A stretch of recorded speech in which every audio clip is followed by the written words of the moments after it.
আর এবার যে খবরে নজর রাখবো, শুরু হয়ে গেল জনগণনা। সূচনা করলেন মুখ্যমন্ত্রী। সরকারি প্রতিনিধি আপনার বাড়িতে পৌঁছানোর আগে আপনি নিজেই নিজের সম্পর্কে কিছু তথ্য সরকারকে দিয়ে দিতে পারেন। তার জন্য জনগণনার পোর্টাল খোলা হয়েছে। আমাদের এবারের সেন্সাসে দুটি গুরুত্বপূর্ণ বিষয় আমরা সবাই জানি। 100% ডিজিটাল সেন্সাস হচ্ছে, আর তার সাথে সাথে সেলফ এনুমারেশন অর্থাৎ স্বগণনা, এটাও প্রথমবারের মতো হচ্ছে। আমি রাজ্যের মুখ্যমন্ত্রী হিসেবে নিজে করলাম, আমি গোটা রাজ্যের জনগণকে এই কাজে সেন্সাস কর্মীদের সহযোগিতা করার জন্য আপনাদের কাছে আবেদন করছি। আপনারা নিজেরাও স্বগণনা অর্থাৎ সেলফ এনুমারেশন যে সুবিধা সেটা আপনারা গ্রহণ করবেন। ac.census.gov.in এর মাধ্যমে 1 থেকে 15 আগস্ট 2026 পর্যন্ত পরিবারের তথ্য অনলাইনে জমা দিতে পারবেন। এই তথ্য সম্পূর্ণ গোপনীয়, আইনগতভাবে সুরক্ষিত। জনগণনার পোর্টালে সেলফ এনুমারেশনে কিভাবে নিজের তথ্য পূরণ করবেন, সরকারের প্রতিনিধি আপনার বাড়িতে পৌঁছানোর আগেই কিভাবে নিজের কাজ এগিয়ে রাখবেন, মানচিত্রে নিজের বাড়ি সরকারকে চিনিয়ে দেবেন কি করে, দেখে নিন। কিভাবে self enumeration? https://ac.census.gov.in A log in করতে হবে।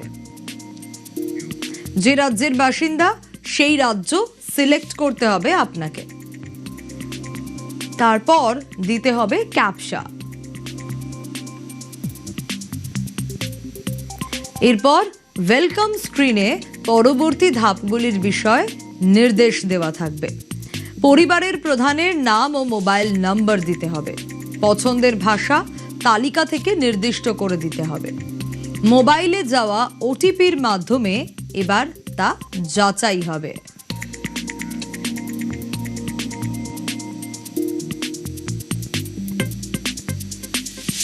জেলার নাম, পিনকোড ও নিকটতম ল্যান্ডমার্ক নির্বাচন করতে হবে। মানচিত্রে একটি মার্কার ল্যান্ডমার্ক নির্দেশ করবে। সেই মার্কারটি টেনে নিজের বাড়ির ওপর নির্দিষ্ট করতে হবে। তারপর গৃহ তালিকা প্রস্তুতকরণের পেজ খুলবে। আর এরপরই পরিবারের সব তথ্য ফর্মে পূরণ করতে হবে।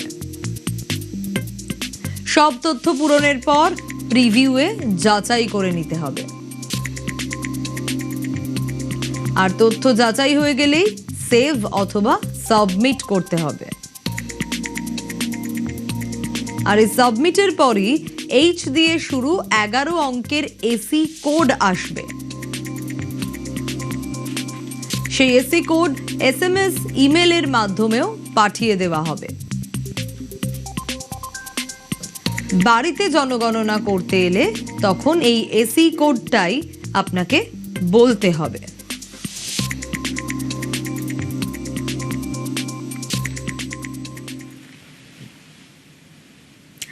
রাজ্যে SIR এ শেষ পর্যন্ত বাদ গিয়েছে 91 লক্ষ। এদের মধ্যে 20 লক্ষ ট্রাইব্যুনালে আবেদনই করেননি। এই বিস্ফোরক তথ্য জানিয়েছেন খোদ মুখ্যমন্ত্রী।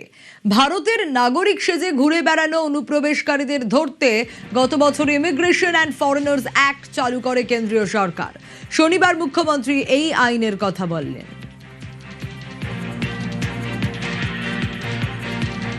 দু ধরনের লোক পার্শ্ববর্তী দেশ অর্থাৎ বাংলাদেশ থেকে এখানে এসেছে।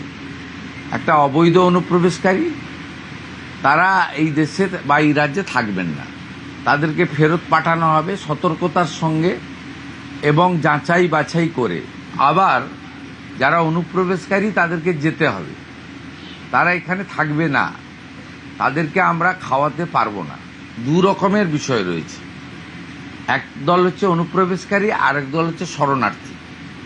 এবং সিটিজেনশিপ অ্যামেন্ডমেন্ট অ্যাক্টের আওতায় যে সমস্ত আমাদের কমিউনিটিগুলোর কথা বলা আছে, হিন্দু, শিখ, খ্রিস্টান, জৈন, পার্সি, বুদ্ধিস্ট, তারা কিন্তু অবৈধ অনুপ্রবেশকারীর পর্যায়ে পড়ে না, তারা শরণার্থীর পর্যায়ে পড়ে। এবার আমরা আপনাদের বলবো কলকাতা হাইকোর্টের একটি রায়ের কথা। ইমিগ্রেশন অ্যান্ড ফরেনার্স অ্যাক্ট, যে অ্যাক্টে গ্রেফতার নাসির মোল্লা। 18 জুন 2026 নাসির মোল্লাকে পুলিশ গ্রেফতার করে। ধৃত নাসির মোল্লা ডিটেনশন সেন্টারে।